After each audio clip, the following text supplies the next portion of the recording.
The stuff I do now is like maybe 20-30% of it's actually welding.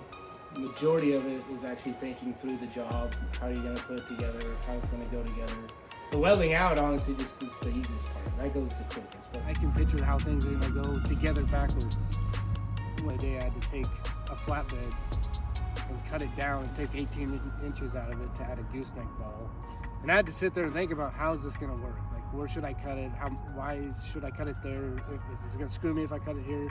But I could picture it in my mind how it was coming together and how it was going to go back together and just actually see something put together and done. And I can just be so excited to get it done because I just want to see what it looks like because I can see it in my mind, but I want to put it together and actually just be like, look, this is what I saw in my head, you know? And